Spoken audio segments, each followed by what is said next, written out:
ഏതെങ്കിലും മേഖലയിൽ നിങ്ങൾ ഡിലേഡായി പോയിട്ടുണ്ടെങ്കിൽ, നിങ്ങൾക്ക് വൈകിപ്പോയി എങ്കിൽ ഇപ്പോൾ നിങ്ങൾക്ക് മനസ്സിലാകുന്നു, എൻ്റെ സമയം വൈകിപ്പോയിരിക്കുന്നു, പല മേഖലകളിൽ ഞാൻ വൈകിപ്പോയിരിക്കുന്നു, ഞാൻ എത്തേണ്ട ഇടത്ത് ഇതുവരെയും എത്തിയിട്ടില്ല.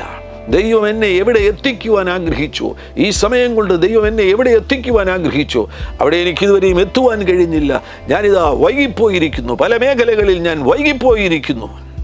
ഈ ഒരു തിരിച്ചറിവിലേക്ക് നിങ്ങൾ വരികയും ഇപ്പോൾ എൻ്റെ കൈറോസ് ടൈമിന് വേണ്ടി ഇതാ ഞാൻ ഒരുക്കപ്പെട്ടിരിക്കുന്നു എന്നുള്ള ആ ഒരു വലിയ സമർപ്പണത്തോടുകൂടെ, ആ വെളിപ്പാടോടുകൂടെ പ്രാർത്ഥിക്കുകയാണെങ്കിൽ ഒരത്ഭുതം സംഭവിക്കുവാൻ പോകുന്നു.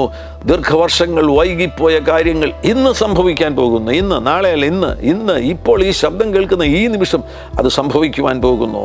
വിവാഹവുമായി ബന്ധപ്പെട്ട മേഖലകൾ, വിവാഹം നടക്കാതിരിക്കുന്നവർ യേശുവിൻ നാമത്തിൽ ഇന്ന് ആ വിവാഹത്തിന്, ആ വെഡ്ഡിങ്ങിന് വേണ്ടിയുള്ള വഴികൾ തുറന്നു വരട്ടെ, അവരുടെ മാരേജിന് വേണ്ടിയുള്ള വഴികൾ തുറന്നു വരട്ടെ. യേശു ക്രിസ്തുവിൻ നാമത്തിലെ അത്ഭുതം ഇപ്പോൾ സംഭവിക്കട്ടെ.